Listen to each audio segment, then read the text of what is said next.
Queridos irmãos, queridas irmãs, estamos aqui para refletir a liturgia desse 13º domingo do tempo comum. Estamos refletindo a vida pública de Jesus.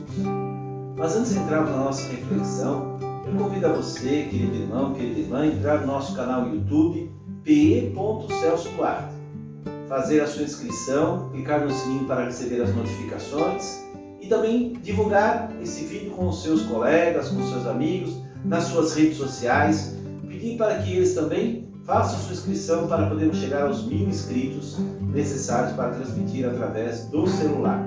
Então, entre no nosso canal YouTube pe.celso.duarte. O evangelho de hoje quem nos traz é o evangelista São Lucas, no capítulo 9, versículos de 51 a 62. Lucas capítulo 9, versículos de 51 a 62. Estava chegando o tempo de Jesus ser levado para o céu. Então ele tomou a firme decisão de partir para Jerusalém. Enviou mensageiros à sua frente.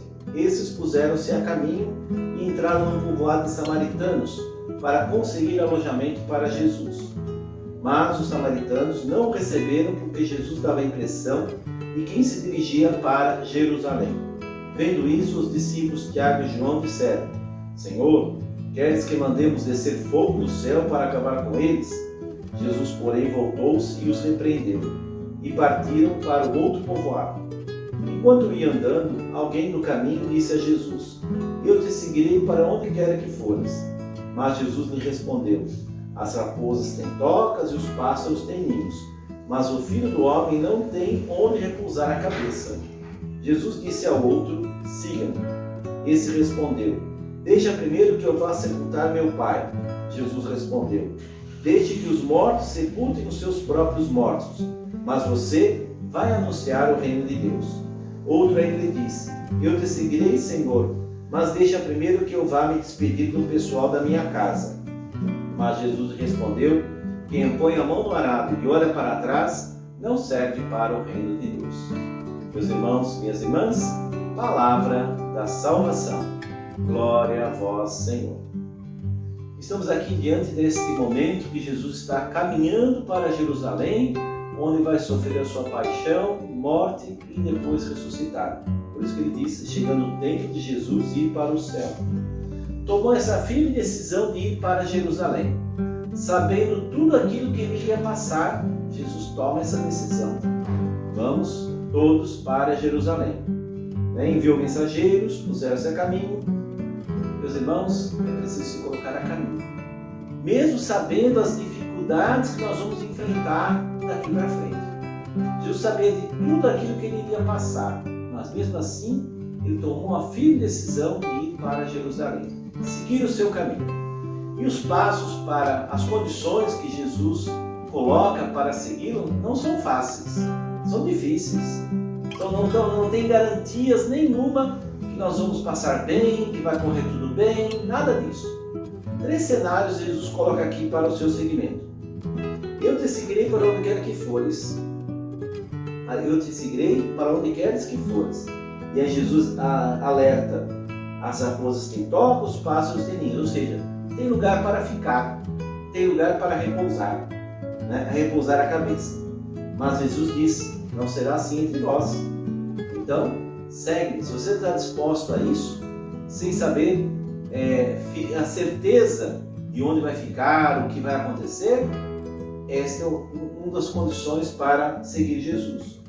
E o outro também: deixa primeiro que eu vá sepultar o meu pai. Aqui com certeza não era a morte do pai que estava morrendo naquela ocasião e ele tinha que fazer o sepultamento. Não.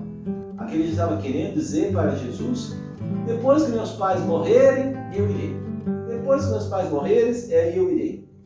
E Jesus respondeu: deixe que os mortos sepultem seus próprios mortos, mas você vai anunciar o reino de Deus. Precisa se despojar-se da família, despojar-se de tudo para seguir Jesus. E o outro ainda: eu te seguirei, mas deixa primeiro que eu vá me despedir do pessoal da minha casa. Tem que pensar, tomar uma decisão séria para te seguir. Não é o momento agora, né? Quem põe a mão no arado e olha para trás, não serve para o reino de Deus. Meus irmãos, a decisão firme de seguir a Jesus implica em confiança. A gente tem que depositar a nossa confiança no Senhor, mesmo sem saber o que vai acontecer dali para frente. Eu já há 19 anos, padre, depositei a confiança no Senhor, sem saber o que ia acontecer comigo.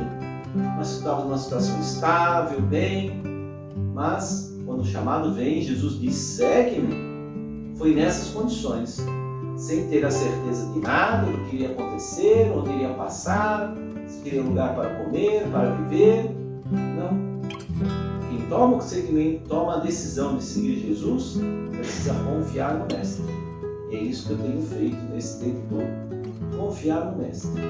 Deixar Ele ser o guia. Ele vai à frente e nós vamos seguindo, mostrando o caminho para que os outros sigam também a Jesus. Essa é a nossa missão, a minha, a sua, estar à frente e mostrar para os outros que o caminho para seguir é esse. É árduo, é difícil, não tem garantias nenhuma de que vai fazer bem, ou que vai passar tudo bem, que não vai ter sofrimento, não vai ter dor, não. Mas se estamos com o Senhor, Ele garante a nossa vitória. A primeira leitura, que foi tirada da primeira carta de Reis, fala-nos sobre a vocação de Eliseu. A vocação de Eliseu. Elias vai e joga o manto sobre Eliseu e diz, lá no 1 Reis, capítulo 19, versículo 20. 1 Reis, capítulo 19, versículo 20.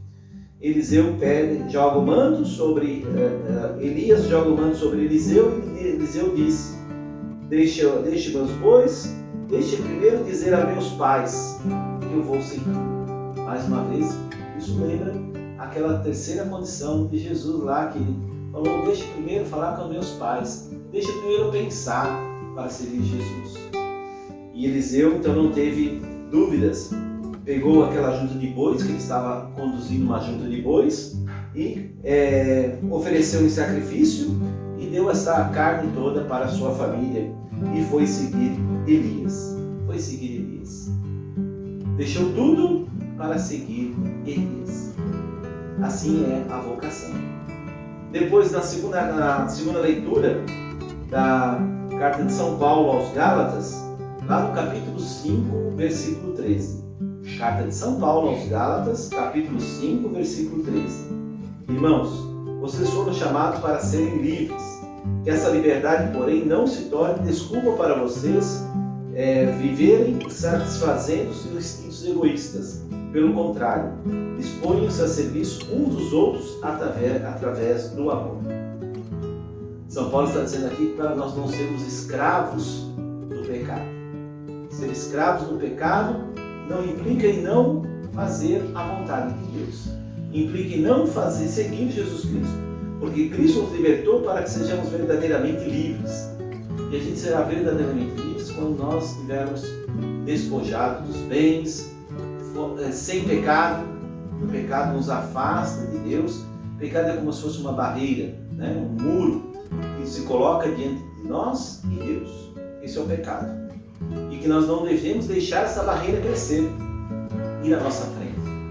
Precisamos viver na verdade. Como diz Jesus, Ele nos libertou para sermos verdadeiramente livres. Não sejam escravos do pecado. Jesus está dizendo isso. Para quê? Para que disponham-se a serviço uns aos outros. Jesus diz que quem não vive para servir, não serve para viver. Então, colocar-se a serviço de Deus, no seu seguimento, no amor aos irmãos e irmãs. Esta é a mensagem que São Paulo dá à comunidade dos Gálatas. E agora, então, gostaria de deixar a minha bênção sacerdotal, meu abraço amigo, desejar a todos uma boa semana. O Senhor esteja convosco, Ele está no meio de nós. A nossa proteção está no nome do Senhor, que fez o céu e a terra. Que dê sobre vós, sobre as vossas famílias, trabalhos, estudos, sobre os nossos doentes, sobre esta semana que se inicia, a bênção do Deus Todo-Poderoso, o Pai, o Filho e o Espírito Santo. Amém. Um abraço a todos, uma boa semana e até o próximo encontro, se Deus quiser.